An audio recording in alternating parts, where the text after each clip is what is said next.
কি ভাবছো? ড্রয়িং ছেড়ে কি আমি রেসিপি শুরু করে দিলাম? হুম, ড্রয়িং তো আমি ছাড়বো না, কিন্তু এইটাই এমন একটা রেসিপি যেটা আমি না করে থাকতেই পারলাম না।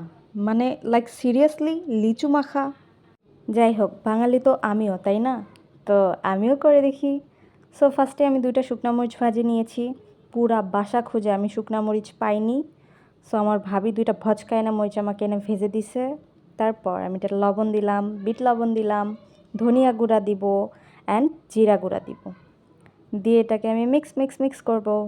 দেন লিচুর ভিতরে দিব, আবার মিক্স করব। তো আমি ভাবলাম যে যেহেতু 2টা শুকনো মরিচ দিয়েছি হয়তো ঝাল হবে না, তো লাল মরিচের গুঁড়া দেই। দেখো লাল মরিচের অবস্থা, মানে বাসায় শুকনা মরিচ নাই, লাল মরিচ নাই, মানে কি আছেটা কি এখানে, হ্যাঁ? তো আমি এটা ওইভাবেই মাখাই ফেললাম। পরে সবাইকে টেস্ট করালাম।